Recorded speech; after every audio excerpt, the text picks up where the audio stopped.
Thank you, Roland, for the powerful lead, and so proud to be part of the Roland Martin Unfiltered Network. Keep doing your thing for the people. We are proud to follow you with Truth Talks, the show that shines a light in dark places and brings the barbecue to the public. Let's go.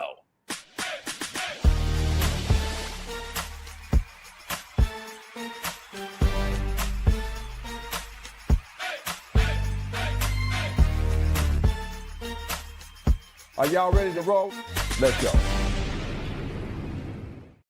Welcome in, Truth Tellers. This is Truth Talk Season 2. We were hot to death on Fox Soul last season, but we've moved to a new platform, Roland Martin Unfiltered, the Black Star Network, so we could be bigger, blacker, and more unapologetic than ever. We have our Dr. Viral star from last year still with us, holding it down, the core of the team, the superstar, Dr. Cheyenne Bryant. How are you?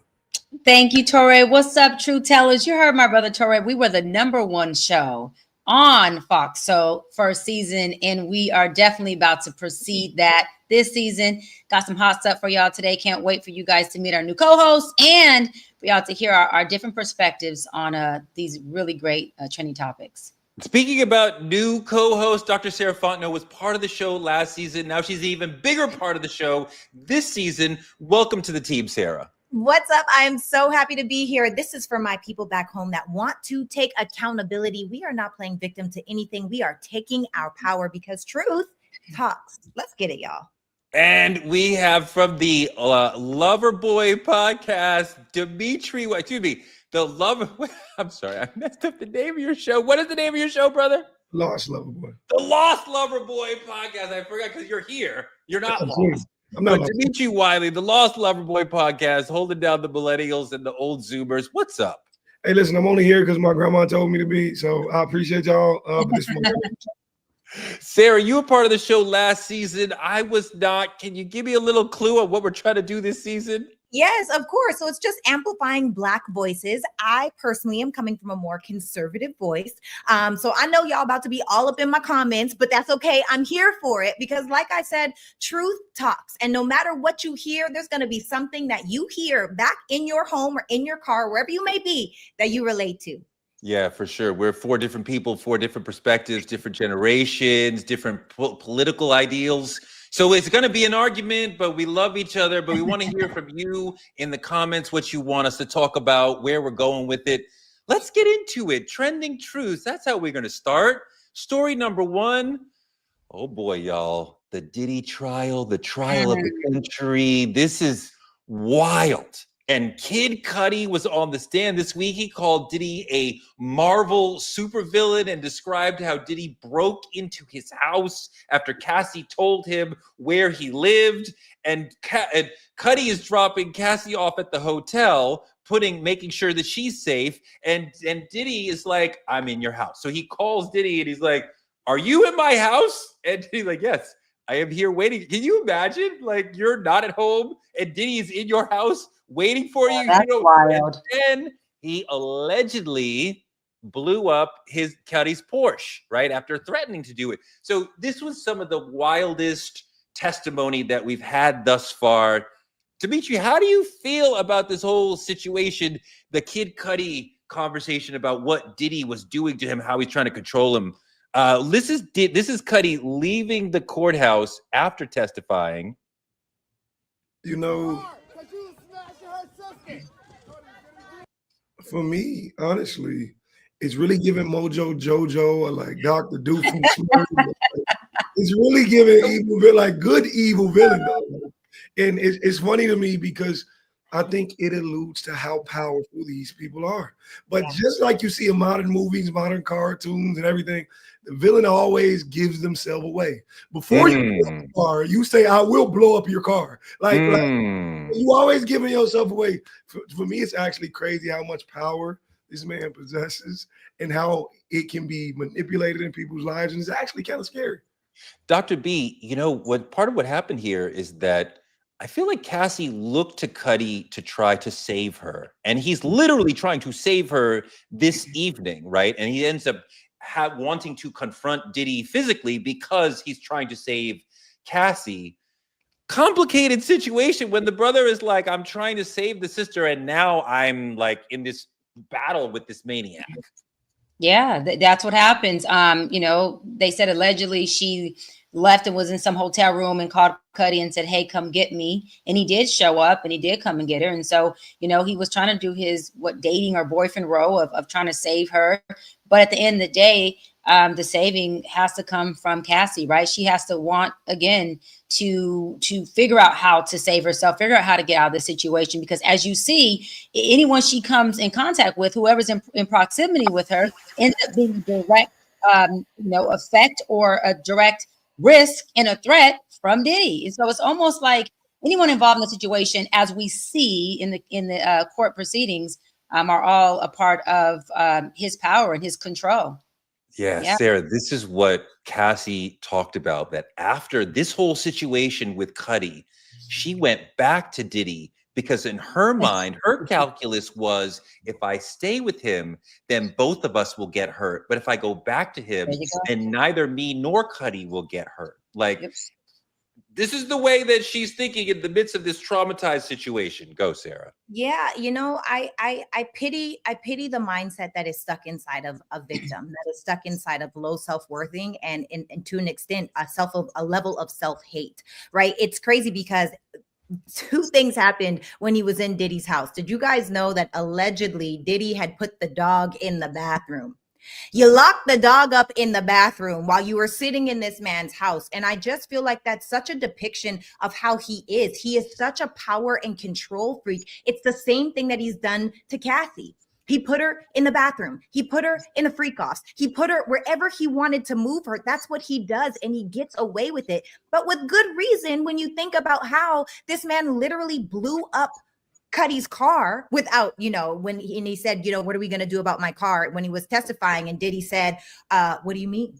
You know, so it's crazy how he continues to get away with all of the things that he gets away with. But, you know, it's hard for me to relate to someone that is a victim mindset. It's a really big challenge for me because I've been through that. Moved to a whole country by myself at 20 years old. No, I know, but then you survived it with all the resources you have, family, church, all the things that set you up to survive that situation. And thank God you did. And I'm uncomfortable using your success in that moment, in your moment of trauma and challenge, to judge what she should have done in her moment of challenge and trauma when she was. And I would think that your experience would lead you to be understanding of how difficult it is for her rather than judge her. I feel like you're judging her. Well, I'm observing her, right? It's not a judgment as much as for me, it feels like an observation. My observation is 11 years is a really long time to be getting abused. And it really just gets worse and worse over time. And so when that time is focused on, you've already established that you have a predator and you have the prey and she's going to keep showing up and she just wants to be loved so bad. You know, it's like 11 years is a long time. When it happened, whether it was year 1, year 3, year 5, year 7, or year 10, you should know it's time to go at some point. Dimitri, this man, Diddy, he screamed at me on at least 2 occasions. And the power differential, I wasn't working for him, but I'm in the music industry general sphere as a journalist, as a reporter. So, you know, it was very difficult, right? And you understand the massive power imbalance between you and this other person. And it, you know, I mean, he was threatening to me, right? And I'm like, I don't think you can actually hurt me because you're not going to call my publication and get me fired. But it was definitely like a traumatizing situation that you understand, you see like power like showing itself to you, and it's difficult. And Cudi is dealing with that as well, of like Diddy showing like power on him. Absolutely. And I think this is not about Cassie to any degree. Like, this exact conversation is not about Cassie. And the reason I say that is, regardless of how you frame that or look at that, look how powerful this man is. You break in my goddamn house. First off, how you get in my house? Like, if I lock my keys out my house, I can't even get in my own house. Dimitri, Cudi got a house that's way bigger than Hey, listen, you never know. There's plenty of entry points. Hey, listen, but all I'm saying is, the thing about it is, for a man to enter your domain and don't think you're gonna shoot his ass, call the police. He actually pretty. We did call the police. He actually believes he's pretty fucking untouchable. And the audacity, that's one. But two, right?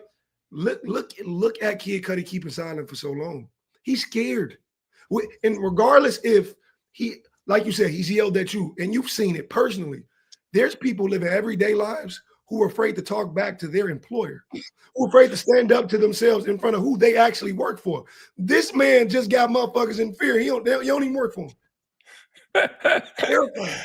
Let's move on to another really important story that is really difficult to deal with. It's really weighing heavily on my heart, something that I want like every Black person to know about, because we got to talk about stories like this so it doesn't die. Kadir and Nasir Lewis are two 19-year-old twins who back in early March were found dead at the top of this mountain in North Georgia, in an area that those of us who have spent time in Atlanta, like me, I went to Emory, we know the area where they were found is Klan-ish area, Klan area. So like, you know, watch yourself, right? The Georgia Bureau of Investigation came in and said, oh, it's a double suicide. Case closed. Let's move on. This man, Scott Curlin, this white man, found the bodies, took photographs of them, and tweeted those photographs. So he was arrested for that. The family is like, let's look at him. The Georgia Bureau of Investigation is like, we're done. We're moving on. The family is like, no, there's no way they killed themselves. They were very happy. They were not depressed. They had plans in the future. So, but there is internet searches from them saying, how do you kill yourself? How do you load a gun? So there's a lot on both sides, Dr. B, and I'm not really sure what's going on here. Well, let me say this. I stand with the family. I think the family should continue to press until they figure out exactly what happened to their boys. You know, it was said that they used one gun to take two lives, which means one brother had to kill the other brother, watch him die and suffer, and then in return kill himself, all in one scenario. Not saying that that's not possible, but saying that that doesn't sound believable with the evidence that we have. The other thing is, suicide is at an all-time high within the Black male community. And so this ties right into the statistics, right? The evidence isn't matching up though. These boys went to an airport. They never boarded their flight. They went camping, 100 miles somewhere else that they never camped to. So all of it is just, I feel like there's so many moving parts that for the family just to fall back and say, hey, yeah, this was a suicide is not something that I think they should do. I think they should continue to push. They should get organizations that are going to help them. And I think this white guy, Scott or whatever, he doesn't even deserve for us to say his name, to get the recognition, okay? Who tweeted these babies' pictures of their dead bodies should be under felony charges and doing jail time for a very, very, very long time. And I'll end with this. When you tweet something like that out, that is called secondary trauma. Okay. Every single person who was looking at that, regardless of their race or their creed, whether they have kids or not, are traumatized to the second degree. This man needs to be charged for those charges as well. I think it's a sad story. It breaks my heart. And I really, truly hope that they find justice. Dimitri. You know, that's a funny word you use there, Dr. Bryant. Justice, right? The thing about Black people, Black culture, us, me being an African-American man, I'm very aware of this. If a Black death is mysterious. Come on. If it's mysterious, it's often ignored. If a black death is obvious, it's still denied. There is no justice for black death. We don't get justice. We get explanations. And that's my problem. When something happens with white death or in white culture, whatever the case is, when it happens there, they go Sherlock Holmes. We got to stick with Chief Wiggums from the fucking Simpsons. Like, how the fuck, how are you better the moment the culture shifts? I don't understand it personally. Honestly, being a black man, it's terrifying out here knowing I got a black son that I have to protect one day. You look at the statistics, like y'all said, and the facts of everything. This is KKK territory they were found in.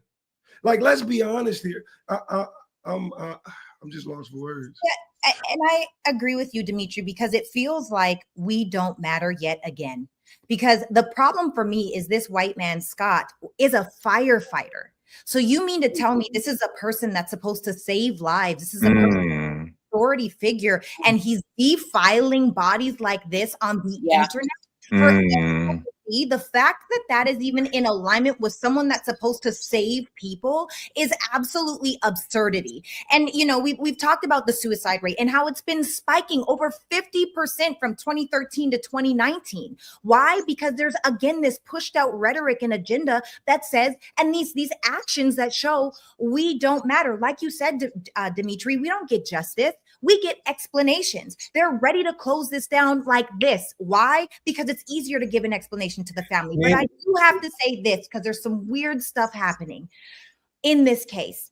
Why did the boys Google how to commit suicide? Why did one of the boys order ammunition 3 days prior to the suicide? And at first they thought it was a suicide murder or murder-suicide. And then they said it was a suicide-suicide. So you mean to tell me, but the gun had their prints, each had their prints on one gun. So you mean to tell me that one brother shot himself, the other brother went and got the gun to then shoot himself? Yeah. Doesn't make any sense. No. But then also, why are you ordering ammunition? Why are you Googling suicide? Why is this white man finding you in the middle of the woods before we even knew that you guys were gone? None of stuff makes sense to me. Those are all great questions. I have all those questions. There's so much sort of mystery and cloak in here. It's very opaque. I don't really believe that there was a suicide here, and it ties into what Dimitri was talking about as far as the fear of being a black man in this country. I am way more afraid of the police and whatever, you know, Proud Boys, KKK, all the white supremacist organizations that still exist, and many of those people are in the police force. We have a whole segment on that.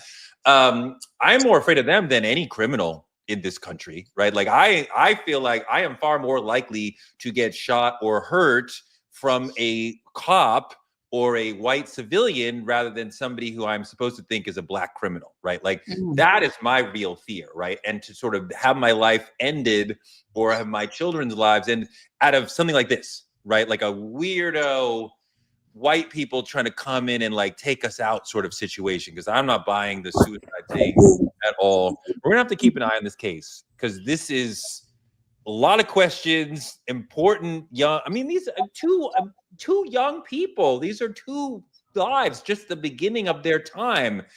We have to support the family by continuing to talk about this story and not letting it die. Hopefully at some point we can get some sort of closure. Dimitri, you have one more thought on this? I think I've dealt with suicide. I've dealt with mental health issues. I've been there. I understand as a black man the weight of everything going on and how terrible it can be and how much you have to live in fear with the pressure of the world already. I'm gonna tell you something. I attempted to take my own life and I'm still here. So thank God. But if I was gonna take my life, I didn't travel to the woods. I did it in the comfort of my own home. And all I'm saying is you have to be able to go move into the minds of someone who's actually dealing with a mental illness. You ain't got to travel to the fucking woods to do so. You do it right where you stand if that's how it is. But you know, it's a heavy case. Let's please keep an eye on it. It's powerful that you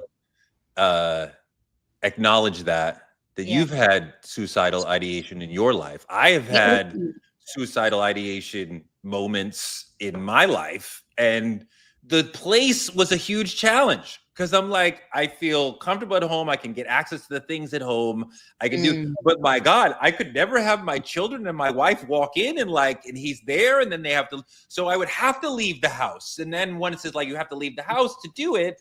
Well, then, then it becomes very, very complicated. I don't think this case is about suicide at all.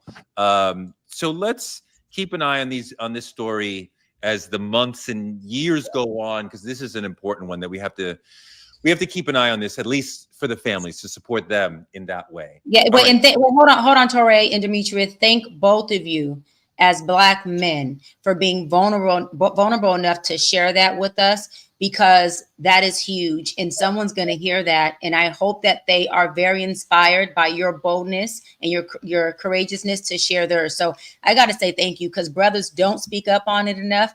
I'm in this field for 17, 18 years. I love you, brothers. I'm happy you did not go through with it. I'm happy that ideation did not turn into an actualization.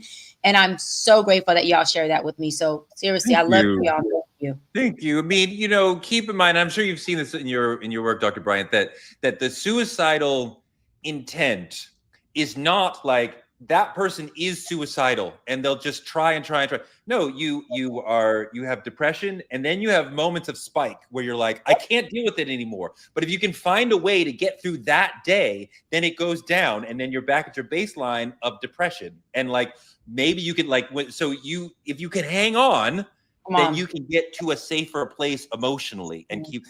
But please talk to a professional like Dr. Brian. If you're like, hey, don't just rely on your friends. Don't just rely on the internet. Like, go talk to a professional who is trained to help you in those situations. There's hotlines. There's therapy professionals like Dr. Brian and others that you can find. You could talk to somebody 5 minutes from now. So like, there's no excuse, right? And there's no more stigma. So let's involve the professionals. Yeah. And then Torre, just you want to let everybody know, call 988, which is the suicide hotline for those who may not be able to get into session quick enough, who you don't want to call 911, you'll be on hold forever. Call 988, which is a suicide hotline, and that is nationwide. So no matter where you at, you can call that and get some help. So I know someone who probably wanted to call 911 recently. Let's move into the politicking part of the show. The president of South Africa, Cyril Ramaphosa, surely wanted to call 911 after his crazy, wild meeting in the White House with Trump. Look, message to world leaders: if you go to the Oval Office, it's a trap. He's going to screw you over. You don't want to be there. Trump calls his brother to the White House and then educates him on South Africa. Trump is lecturing the president of South Africa about the white genocide that is not happening currently in South Africa, showing pictures. Let's show the video. When it's there's a lot of hatred, there's a lot of death. It's a bloodbath. It is. Unfortunately, I get the satellite pictures of that field, of that killing field. You never saw anything like it in your life. It's horrible. It's a horrible thing that goes on. But there is not a white genocide happening in South Africa. Period. Full stop. But Trump wants to have a conversation about something that's not happening. Dimitri, go. The real land grab here was fucking colonialism. Like, let's be honest. So don't fucking cry for sympathy for white farmers. And you saying it's the worst you've ever seen. What the fuck does the history book show?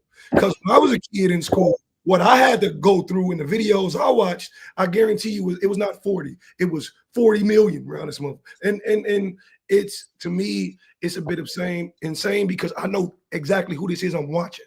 The thing about Trump, right? I'm watching a businessman. He did not fly that man for South Africa for sympathy. This was strategic. This was business. This was for sympathy. You understand what I'm saying? And I'm disgusted. Let's I want to play you one of my favorite comedians of all time, a little bit from George Carlin, this brilliant intellectual comedian who talked a lot about politics, and he had an amazing way of encapsulating basically America's colonialist history. on a very basic double standard. This country was founded by slave owners who wanted to be free. Am I right? A group of slave owners who wanted to be free. So they killed a lot of white English people in order to continue owning their black African people so they could wipe out the rest of the red Indian people and move west and steal the rest of the land from the brown Mexican people, giving them a place to take off and drop their nuclear weapons on the yellow Japanese people. You know what the motto of this country ought to be? You give us a color, we'll wipe it out. Sarah, you know, one of the parts of this story that makes me go, now I understand what's really going on. South Africa is leading a charge in international diplomacy and courts against Israel and against their genocide of Palestine. That's why, part of why Trump wants to have the South African president in to try to rap him on the knuckles. Yeah, I agree. And you guys know I like looking at the facts before I try to draw any conclusion. And this is what we know. We know that it has been reported that there were 19,696 murders in South Africa in 2024.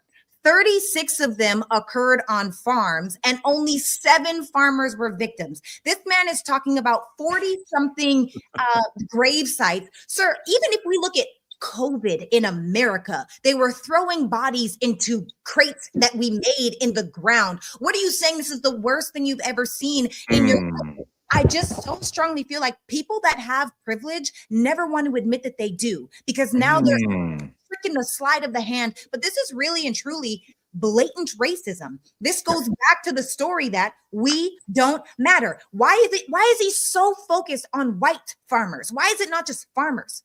Why is the focus on the fact that these white farmers are dying and this is what's happening? And you know, I'm sick and tired. Well, here's the thing, Sarah, and here's the thing, that to try to deal with that question, I think South Africa is a really important vision for MAGA, right? Because they're very afraid that we are moving toward a majority country, right? In about 30 years, most adults in this country will be non-white, right? People on the right and MAGA folks are very afraid about this. And South Africa is a vision to them, a nightmare vision to them, of a country where white people were in charge and now they're not. And they're like, what if we become like South Africa? So this becomes part of why South Africa becomes this obsession for the right. Dr. B, what do you think? First of all, this is about money. Second of all, Trump called that president in there to bully him. He knows they have a high crime rate. This is not about race. This is about money. He knows that they have a high crime rate. The president of South Africa said, Trump, let's get past all this bullshit you're talking about. He didn't use those words. He said, let's talk about the fact that we have a high crime rate.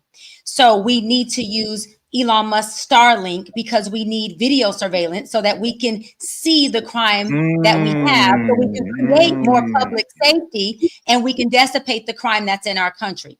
Who owns Starlink? Elon Musk. Who's from South Africa?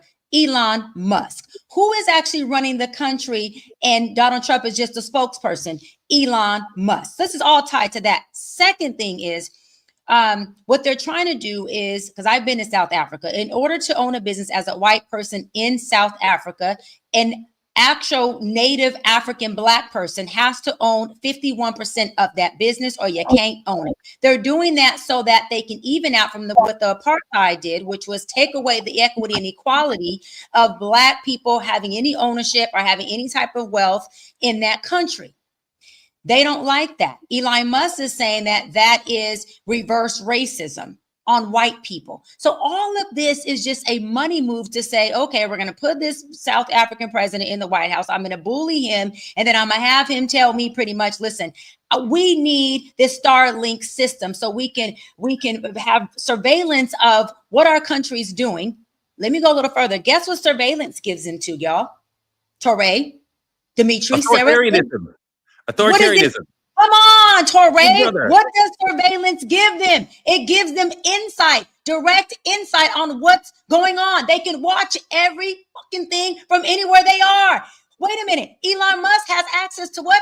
All of the American Social Security and data. All of our contacts? Come on, Torre. Let's stop playing. This is about them taking over a nation, a country. This is a world order. We're not about to play with these people.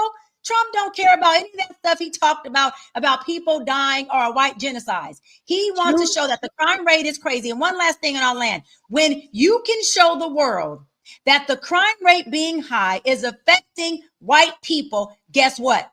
Things get done. That's why he had to make this seem like it's a white genocide. No, it's not. It's been a black genocide since the apartheid. Don't play with us. You know, Dimitri, part of what Trump is talking about here is that we need immigrants who can easily assimilate into this country. And the 59 white South Africans who they just led in this country, they're the children of Afrikaners who used to run that country in a very brutal and messed up way.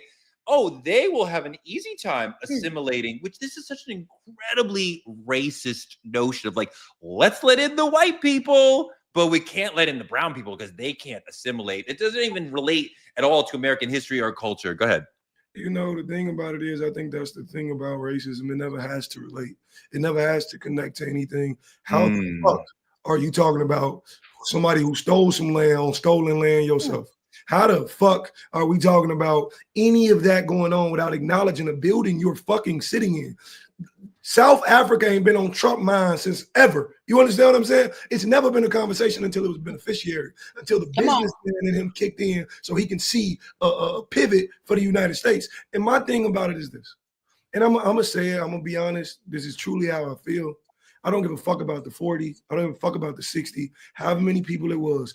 I don't give a fuck till they give a fuck about our people and what the fuck is happening to us. You understand what I'm saying? All that other shit, man, he can save it.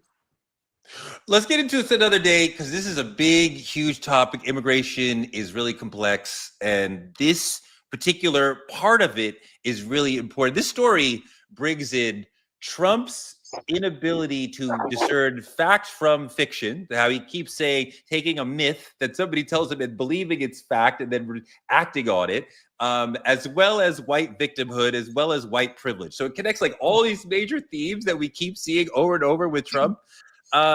Let's get into the main topic, because sometimes the anger that we feel toward them, toward our political situation, may be misunderstood, maybe misconstrued. Draymond Green was talking about this the other day. Let's roll that clip. Angry black man. I'm not an angry black man. I'm a very successful, educated black man with a great family. And I'm great at basketball. I'm great at what I do. The agenda to try to keep making me look like an angry black man is crazy. I'm sick of it. It's ridiculous. So let's talk about the angry black man, woman archetype, stereotype thing. Draymond, the point in here is not Draymond, who may be a little angry and a little Draymond is freaking angry. He's all those amazing things. He is angry. They have him on the court for a reason. He puts pressure on people, man. Draymond is part of the game. But let's not focus on Draymond. The point is the anger that a lot of us feel at the way that they look at us, and the desire to be violent in response to what we are not getting politically, the justice, the equality. There is a lot of black anger, and you do say, should we be more Malcolm than Martin, more aggressive, more Black Panther than SNCC? Should we, we can march, look at them rioting. I don't know what they got out of that, but a lot of them went to jail. But like, our political ideals might sometimes need a little more force behind them. We have the president of the NAACP in California here. Are you committed as a black person, Dr. B, to the continuing Dr. King peaceful civil disobedience, nonviolence, or at some point do we need to add some of what Malcolm X and the Black Panthers were talking about? Well, listen, MLK was a member of our NAACP, and as president, I'm gonna roll with my member, right? But I am that president of NAACP where I'm a little Malcolm. I'm a lot more Malcolm, I should say, and a little less MLK. And we have a lot of those leaders within our organization where, you know, they are protesting, they are giving those speeches, and they are showing that our Black voice matters. And that is needed on the streets. But we also need people who are like Malcolm, who are going to say this is where it stops, who are going to stand vertical in who they are, who are going to do an eye for an eye, right? Who's going to not just turn the other cheek, but going to say, you know, we're going to face this head on, and whatever's necessary for us to do it is what we have to do. I don't think there's one leadership that's needed. I think it's a collective. I think screaming and having a voice and protesting and getting their attention is a great way. And I think saying, listen, we got to step on your fucking toes, and that's what we have to do, then by all means necessary, from my brother Malcolm, like he said, by all means necessary, then so be it. But both leaderships are necessary. I would never negate one. Sarah, go. Oh my gosh. You know, it's crazy when we were looking at that first picture that was put up, and it was, you know, current times versus Civil War times. And I'm literally thinking, if you were to title this Rebellion versus Insurrection, which would you think was which?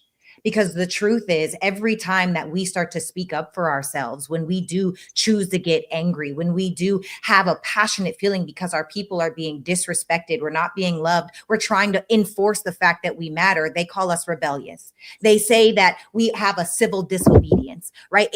And so that's the issue.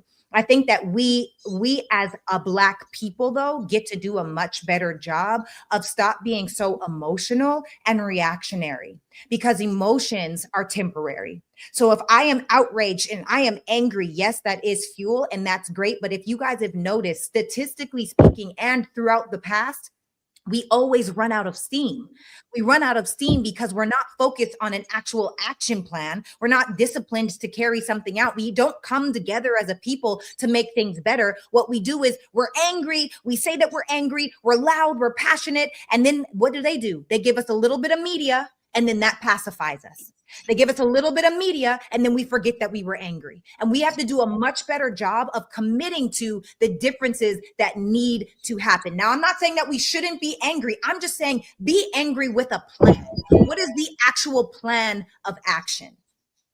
Dr. B. Just really quick, I want to say on January 6th, what Sarah's referring to, there were a group of people that attacked the Capitol. Yeah. Those group of people are what those group of people refer to us as, I refer to them as, that's what I call niggas.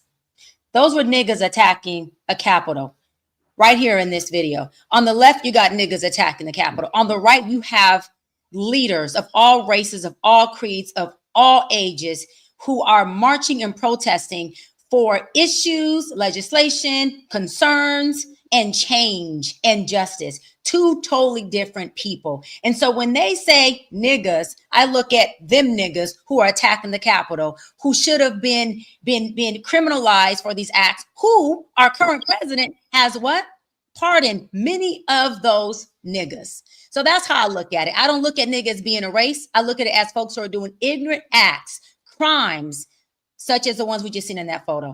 I love that picture because it speaks to my pragmatism, that I am with you, Dr. B, as far as the Malcolm vibe. And at some point, we do need to show, like, we're very upset. You know, we're upset enough to riot. Like, those sorts of things do move the political system over time. But we cannot have a violent uprising against this country. Like, we need to have, even the picture on the right here, these people are engaging, as far as I can tell, in property damage, right? They are not attacking individuals, right? I believe they're attacking a statue, right? Because you see a Civil War statue, right? So when we're doing that sort of thing, we are showing the capitalist structure how angry we are. When we attack individuals, now the structure will come back and crush us. We cannot survive in that way. So even though we feel the anger, and you think about somebody like Rodney Hinton Jr., right, in Ohio, his son is murdered by a police officer. And then he goes the next day and purposefully kills the officer. Yes. Now, I'm not saying I would have done it, but I understand, right? And can we make success? Can we have political success doing that at scale? Absolutely not. And I am not telling other people to go do that. But I feel it. And I know that there are other people who feel the same way. Dimitri, I know that there's a lot of black men who feel like doing what Rodney Hinton Jr. did. Yeah. You know, it's so much for me to unpack right here. So forgive me if I have to take my time, because this is something, the Draymond Green thing, I'm with him. As a black man, I feel like we should be angry. We should be very angry. But the thing about it is they label us this. We were trained to be passive, right? Not because it's morally correct, but because it's manageable. That's the fucking problem. That's what I see. And the thing about it is, we talked, you brought up, Torrey, you brought up Martin and Malcolm. Yep. What people often misunderstand about Martin and Malcolm, Malcolm was strategic, not violent. Martin was radical, not weak. And I think people often misunderstand what the fuck that means, because they say it's either we be violent or no, we can take the strategic radical approach. Let's do it. But the thing about it is, when we march, when black people march, right, we get fucking arrested with mugshots. But when they storm the fucking Capitol, they get selfies in the fucking public building. Like, I don't understand it. It's completely unjust. I will never fucking understand it. But the thing about it is, I think being labeled is angry. We should be angry. It's a fucking human emotion. And we've earned that right to be angry. It's all about how you display it to the world. I mean, you know, what you're talking about is absolutely right. James Baldwin's talking about, if you're black and you're not angry, what is the problem? Because you should be upset about the state of black people and black justice in this country. We are not getting our fair share. Slavery still affects us. There's massive policing problems. There's massive wealth inequality. We should be angry. And that doesn't mean we should leave this country. I want this country to be better for us. Don't tell me if you don't like it, then leave. No, I want America to be the greatest country in the world and to work for us and not just for them, right? Dr. B, go. You know, I love what Dimitri said. He said that labeling black men as angry is a form of suppression. That's what I heard him say, right? It's a form of suppression. And it is also a form of what we've been talking about here on True Talk, silencing the black voice. And let me go further. It's silencing the black male voice, which is the head, not the neck of our community, of our race. And if they can silence y'all, then guess what?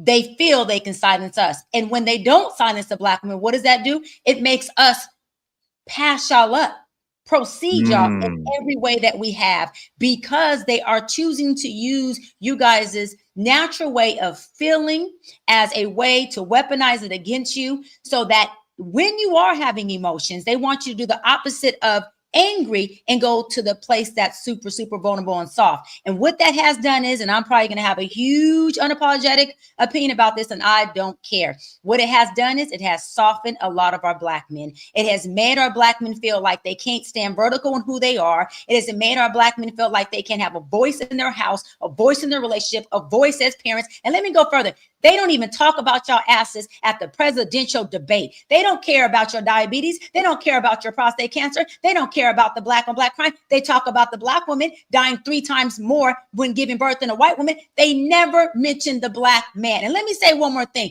When Kamala was running for office, our sister Kamala, she didn't mention y'all Negroes either as much. This is where I have a problem when it comes to politics. Torrey, you can look how you want to look, because the black man is the last man who is mentioned. Y'all have the right to feel the way you feel, express how you express, run your household, be parents, be fathers, and stand up. You are not the statistics that they are telling you that you are. You are better than that. And we as black women and black men and our allies have to represent in that space. Until then, we will be silenced. No, that was 100% with all that. I just want to give respect to my friend Kamala, who I love and respect. Respect her as a black woman, but we're going to call things wrong when it's wrong. In our black community, we have to have think tanks where we say, listen, Dr. Sarah, I love you, sis, but you was out of pocket here. And Dr. Sarah could say, Doc, listen, love you, sis, but this is what's needed for us to do better collectively. We got to have that emotional intelligence. We can't be an oversensitive freaking community. We can be emotional, but we can't be oversensitive.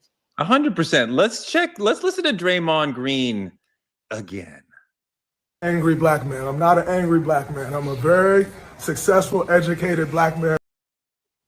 He is a very... And I'm great at basketball. I'm great at what I do. The agenda to try to keep making me look like an angry black man is crazy. I'm sick of it. It's ridiculous.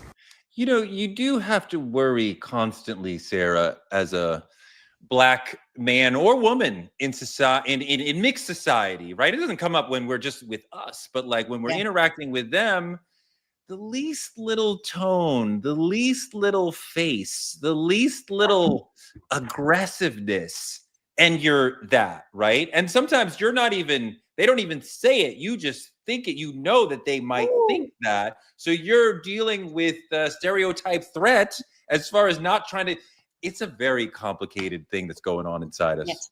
Can I ask you? Oh, Sarah, go ahead. Let me just say one thing that I feel like one of the reasons why we're looked at as angry is because they have suppressed us not to be. So now when we start feeling our real feelings, it's like, oh, whoa, this isn't supposed to happen. But when I have conversations with my 85-year-old great aunt Marge, and she's telling me about in the past how she used to say her mother said, don't start no trouble. If they look at you a certain way, if they spit on you, if you go, don't drink from that fountain, don't start no trouble. We don't want no trouble over here. And it wasn't until the late Congressman John Lewis was able to say, we need more good trouble in our life. We need to be those voices. We need to get out there. We need to have these conversations. We need to come together, because to be honest, if you look at who has control, the only reason why who's in control is because what did they do? They raped, they pillaged, and they killed. The only way that they were able to literally colonize this entire nation, they took the people that are from Native Americans, they are native to this land, and made them strangers to their own land, and then took it, pushed them into areas that they don't belong in, stole people from other countries, brought them here, and taught them, we're going to rape, pillage, and steal. It's just like the elephant that's connected to the chair. If you put a baby elephant and you harness it to a chair, a small little peg in the ground, it's unable to pull the peg out of the ground. Well, as it gets older, it doesn't even try. Why? Because it is a mind control. Why? Because we are so clear that we are supposed to be nice and dismissive and understanding. And the moment that we come with passion, they're not used to that because they've taught us not to have it. The passion that you're coming with and Dr. B's coming with, I love, and it reminds me of Romany Malik in 40-Year-Old Virgin. Roll that. That I can't do. Now don't be a Negro, be my nigga. All right, help me out. Hold on. I ain't nobody's nigga. Well, I mean, you somebody's nigga wearing this nigga top. Now you're being condescending. You've been warned, all right? Let's move forward amicably. Okay, well, so check this out. First of all, you throwing too many big words at me. Okay, now, because I don't understand them, I'm going to take them as disrespect. Watch your mouth and help me with the sale. Okay, see, now you found yourself a nigga. You was looking for a nigga? Nigga here now. See, you want to get the suggest you move back. So the whole thing is like that we are like Romney and Kevin Hart is America. Like, help me out. Don't be a nigga, be a nigger. He's like, nigga here now. We are like, nigga here now. Like, we're mad. Like, do we take this feeling that we have to a civil war, Dimitri? Like, is that the vibe? Like, people keep talking about that. Like, is that what we need to do? Absolutely, in my opinion, absolutely. Absolutely, fight for it. You know, the thing about it is Black passion. I'm gonna say passion because you've been seeing a lot of it on the screen. Black passion is viewed as fucking criminal in this country. We need to relabel things because why white rage can be viewed as fucking patriotic? Like, it does not make sense. So the thing about it is, for me, I think the idea of it is a fight at this point. It's something we have to break down and fight for because we're being labeled with things that don't apply to us. It's just who we are. So absolutely, I want to fight. Dr. B, you want to fight? This is my thing. Jay-Z said it best. I have 6 degrees. I went from the hood to the hills. I beat the statistics. I'm not a baby mama. I'm a product of teenage pregnancy. My father was a street dude who sold, move weight. He was one of the biggest ones and a gangster that turned his life over. My mom was a 16-year-old pregnant girl. And guess what, Torre? Guess what, Sarah? Guess what, Dimitri? Jay-Z said it best. Still nigga to some people. Still nigga. Let me go further. Still nigga to some of my Black people too. So what am I saying is it's not about us focusing on whether we want to fight or not physically. We need to focus on what is the fight that we are fighting for. First of all, what's the loaf? Let's breadcrumb what the hell that strategic fight looks like. One thing Republicans do, which predominantly are white people, as we know, they strategize years ahead. They know who they want to run for office in 4 years, in 10 years, and in 30 years. We as Black people, whether we dim or liberals, because I don't care, need to have think tanks where we are strategically figuring out what is the fight. Why are we protesting if we don't know the fight? Why are we even having an emotion and feeling so strong if we don't know what that emotion needs to result in? What do we want that to be? What is our feast so we know what to cook?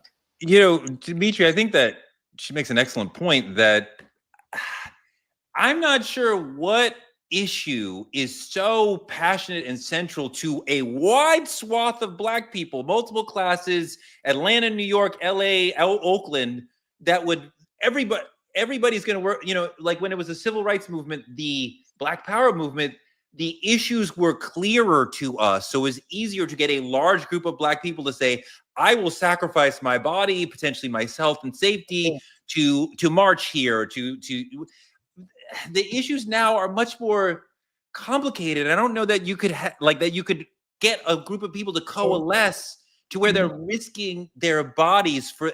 I just think the issues are heavier now, are broader now, and the needs that we have as a community are much broader now. Go ahead. Absolutely, I absolutely agree with you, and I absolutely understand all that. But the problem is this: we've never lacked warriors. We lack a war room. That's the fucking problem. We don't have anywhere to strategically get this fight together. There's not spaces where we're large enough where people are gathered. Look how strategic they've been with us. At one point, they adopted, major corporations adopted the Black Lives Matter movement. Within a year, it was completely white. They like you said, Dr. Brian, breadcrumbed. They painted the streets. They fucking did all these things just to silence us long enough so we forget that any of this fucking occurred. We need to sit down, create strategy on how the fuck we can fight back, and then go out there and fight it. Because fighting doesn't have to be violent. Torre, I'm not an angry Black man. Don't label me now. I'm not an angry Black man. You should be. I'm just a Black man with some anger. That's all I am. You should be. You shouldn't be an ABM, but you should be angry because of what's going. I feel like that you kind of made reference to Black Lives Matter there, and I want to bring out a point, and I wonder if Dr. Bryant, as an NAACP person, agrees with this. Black Lives Matter had a tremendous impact on America. Before Trayvon Martin, before Black Lives Matter really got going, Ferguson, we saw in this country police killings as separate things that happened that didn't have any relationship to each other. And there was not any legislative or political feeling of like, we could do something because something happened in Buffalo, something happened in Oakland. They are completely separate. And Black Lives Matter, through nonviolent education of the masses, through Twitter, through other media, made people see these are all interconnected stories. This is one singular thing that is happening.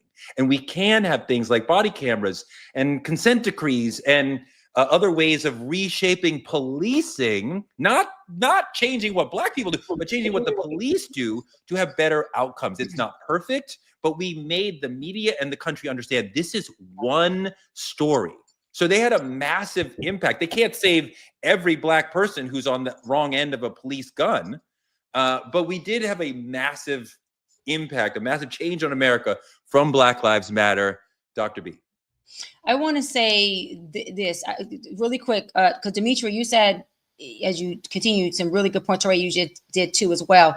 When you talk about the angry Black man, another thing when it comes to protesting, or to your point, when it comes to organizing, right, for these issues, why is it that we are only organizing when there's a George Floyd moment or when there's a death? Why are we not organizing being preventative? Why are we always being interventive? That's not how it works. Second thing is, when we are out there protesting, when we are out there doing this fight, violently or not, there's a huge, gigantic percentile of us, especially our Black men, who will be prosecuted. Guess what prosecution does? It puts something on their record that then makes it hard for them to get a job.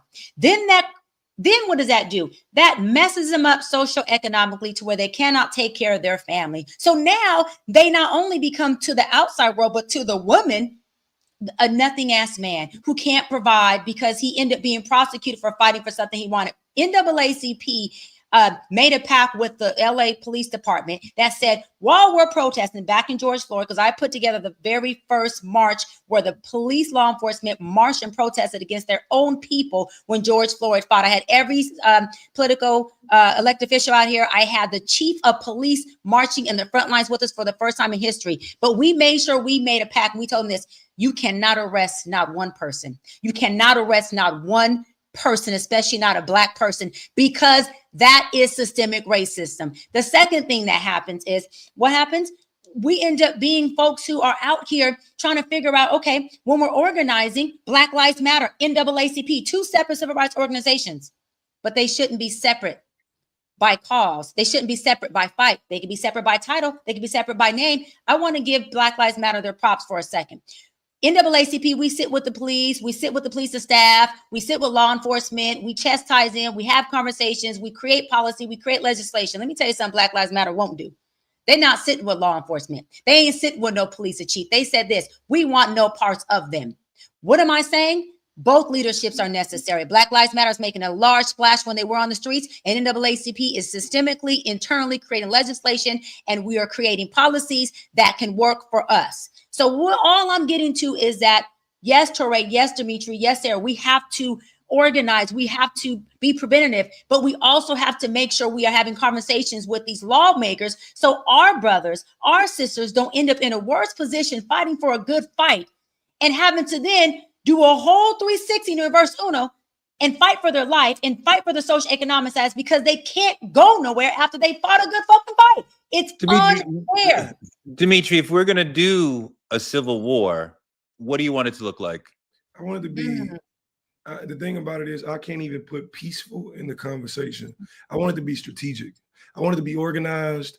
I want it to be led by the exact same fucking people they attempt to tokenize in their own fucking companies and organizations to push Black culture forward. I want it to be led in the social media space we share now. I wanted to start from conversations we have here on Truth Talks. For me personally, because I was out there marching when the marches was happening. I'm not just somebody who sat back and talk about it.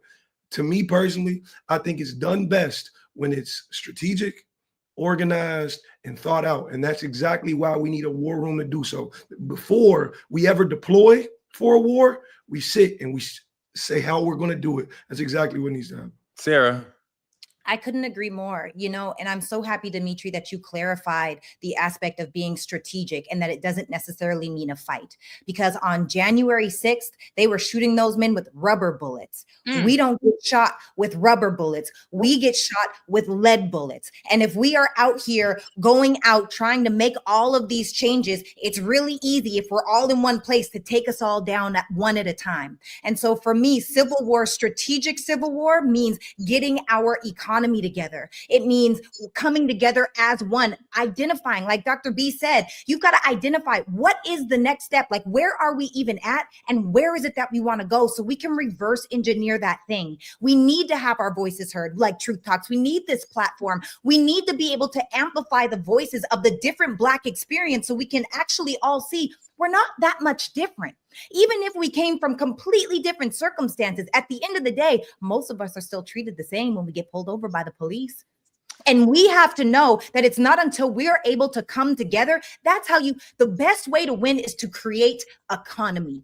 We need to be a richer race. Well, that's 100% correct. And that is the point, that we can succeed through economics. Right. And that may be Cudi Talks, something more unified, like collective economics. But if we need to have more money coming into the community and using that money to improve the community. I have a dream of Black billionaires, some of them, we don't have that many, but a few of them getting together. We have a lot of them, Touré. We have a lot of them. Let's peel off a couple of dollars so that we can have a bank that focuses on mortgages for Black people. Because if we have more Black people getting more mortgages that are good for them, then we'll have more home ownership and we will bring more wealth into the community long term, so we can have that money for the next generation, not just our generation. That sort of economic rise is what we need. The fight is never, I mean, look, I was out on George Floyd just like everybody, right? And I loved those days, and those civil disobedience, marching the streets, shutting down highways, shutting down bridges. Like, these things are really valuable and really important and part of the struggle. But we're really not going to win unless we have a lot of money that we can deploy just to make us a stronger community, right? I think the money is the thing that's going to make the protest really, really work. Dr. B, what do you think? And I want to say, you know, we need to be able to feel our emotion of anger and not be suppressed. When you have these white folks go shoot up a school, is that anger or is that mental health? Okay, I'm back. But when you have a Black man who just is expressing himself at a very loud, passionate tone, but ain't shot nobody, ain't hit nobody, ain't did none of it, just externalizing how he feels. Is that anger or is that mental health? Or is that him externalizing his trauma that he has every fucking right to do? What I'm saying is that cultural competence is needed in this world, in this leadership, in law enforcement. Trauma looks different on us than it does white people, than it does brown people, than it does Asian people. And until they understand that, they will always fear. Go ahead, Torre, go ahead. How does it look different on us, trauma, than others? Let an officer pull behind a Black man, and you'll see how his trauma inflames, and it looks different than a white man being put over by an officer. That's where it looks different. When a Black man gets out and he throws his hands up and says, yo, man, what did I do? You know, what did I do? That's his fear. That's his trauma. That's him confused. He's trying to figure out why me again. Versus a white man that gets out and says, hey, sir, so what was I pull over for? The same message. It looks different. You're talking about a Black man. If he's grown up in the inner city or in the hood, he's growing up with helicopters above his head. He's growing up with a little boy he's raising by himself. He's growing up with a single mama in the household. He's growing up trying to figure out how he can just get from fucking home to school and back alive without being robbed, without being killed. So you're dealing with a different person who has a different environment, who has different needs. And if you don't take the time to be cultural competent, you don't need to be in a leadership position. You damn sure need to be in a law enforcement position, and you are not a person who needs to be dealing with people outside of your race. It looks different on us, and we have a right for it to look different, and we have an even more right to be understood. And if you don't understand us, to stay the fuck away from jobs that serve us. Sarah. Ooh, that's so good. And on a complete side note, I also feel like people in authority need to have a mental illness check before they're even able to do that job, because a lot of them are so mentally ill. They're taking their trauma from back in the day when they were any girls, or they were the shorter guy, or weren't as good at sports, and they're projecting that pain. Now they're adults. They're projecting that onto us in their adult life. So that's number one. Number two, I feel like we need to take accountability for what's happening inside of our lives. What does that mean? It means you can't take away from me what I've built. If we get focused on creating economy for ourselves by joining together, by having actual business plans, by pooling our money together, by creating an opportunity for us to grow together instead of that crabs in a barrel mentality, everything will change, because we are some of the most powerful, resilient people that exist on this planet. And as long as we can work together and identify the issue and work against that, take that anger and funnel it into strategy, funnel it into intention, funnel it into action that needs to happen day by day by day. And one day we'll look up and life will look completely different. Dimitri. Absolutely. I couldn't say it any better myself. The trauma shows up in a number of ways they'll never understand because they've never experienced it. You don't understand what it's like Dr. Brian said, for police to pull behind me. You don't understand what it's like to be in the richer part of the city and eyes and people looking at you and XYZ. You don't understand what it's like to be a Black man. And I got a concern whether my application is being viewed at the same level this motherfucker next to me is. Those are things you never understand. That's trauma we have. And what people don't understand is trauma shapes your confidence. Trauma shapes how you present yourself to the world. Trauma shapes all of you. And then we show up in these spaces and we don't have what it takes. Why? Because our trauma never let us get there, never let us develop fully. So this motherfucker get the job when I was way more qualified. To me, I think the thing about it is we've taken on this notion of suppressing this trauma. And now you see this uprise and you want to call us angry because of it. Yeah, God damn it, I'm angry. I should be fucking angry. That's what my trauma made me. Your trauma made you peaceful. Why? Because all you've ever seen was fucking the easy road. Fuck that, man. Doc. You know, there is an amendment I was trying to look up, but I can't find it. I did a really amazing event with Ben Crump, the biggest civil rights attorney in the world. Yeah. And there's an amendment. I'm so sorry I don't have it because I love to educate. But this amendment talks about, because Sarah made such a good point, that law enforcement by law cannot have a mental health illness diagnosis and be an active officer. Okay. Now, they have that, but guess what? It's not mandatory that they see a mental health professional quarterly or yearly. So who is checking the balance? Where's the democracy to make sure that our officers that are serving us are not impaired? Who's doing that check and balance? Because what it says is if an officer is impaired, then guess what? He has to step down until he either gets the treatment he needs or he cannot operate in that capacity anymore. So I'm not going to name drop because I won't do that to my friends, but I have friends who work as port police, friends who work as LA PD officers. My brother's a 14-year officer as well, who have been diagnosed with depression, with anxiety, with PTSD. Not my brother, but many of them. And guess what? They still suit up every day. They still put a badge on every day. So what am I saying? Go ahead, Torre. What am I saying? Go ahead, go deeper. Let's go a little bit deeper. The FBI has made it clear that a lot of white supremacist organizations told their people, go into law enforcement.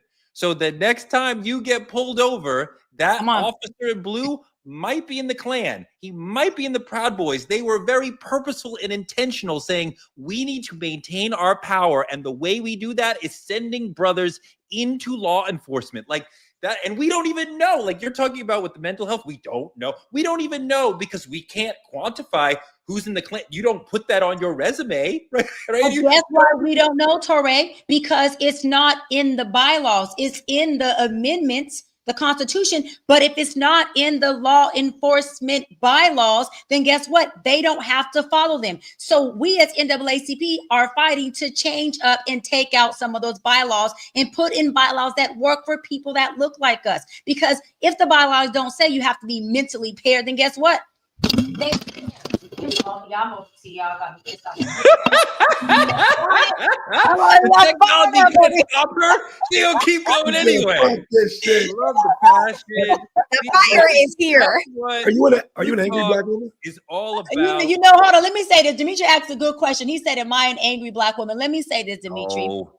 I am let me say this, Dimitri. I am and can become an extremely angry, passionate black woman for my black men, for my father, for my brothers, for my kids, for my community. You damn right. And that's why they got the right one in the position as NAACP president, because I be in those chief of staff meetings, seriously, and I be cutting their asses up. And if they watching, they're vouch for it. I be in there looking like the angry, strong black woman, and I don't care about them pressing me because I'm a press and stand on it, double down every single time. So for a person like you, Dimitri, for my sister Sarah, for my brother Torre, you damn right I'm angry. And if it takes angry to move this machine, then baby, let's get this ship revved up. I'm okay with, and I don't care about titles. Dimitri. I don't care about titles, Torre. I care about change. I care about actions. Care about call of action. And I care about people who look like me so that the people who don't look like us can have a different experience of us. And guess what? They can also have a better world, because as we do better, we impact every single body who's connected to us. Dimitri, you know, I really started thinking about where we are as far as Civil War when I interviewed Malcolm X. And you know what he told me? Wow. You know what Malcolm X told me? What did he tell you? Dimitri, he died 10 years before I was born. What are you talking about? Are you kidding? I was like, wait, what? Great. You look old enough. I at least thought you were 70. Forever. Literally. Biggest Mike. This is True Talks. I love you guys. That was an amazing, passionate show. Everybody brought their heart, their mind. That was amazing. Thank you so much for coming with the energy. Thank you so much for being here with us. It's Dr. B, it's Sarah, it's Dimitri. And we're going to bring in a lot of amazing guests to come into this mix with us this year. Maybe Mark Lamont Hill, maybe DL Hughley, Ebony K. Williams, perhaps. You never know who from our Rolodex is going to show up on any given night. So please come hang with us every night at 8 o'clock. Roland Martin, Unfiltered, Black Star Network. Like, comment, and subscribe on our YouTube at Truth Talks-Live. You can always watch us on YouTube /Truth Talks Live. Support Black media via the links on your screen. See you tomorrow. Wait, and lastly, leave in the comments how old you think our brother Torre is. We want to know in the comments, how old is this Negro? How old? Get out of here. Bye, y'all.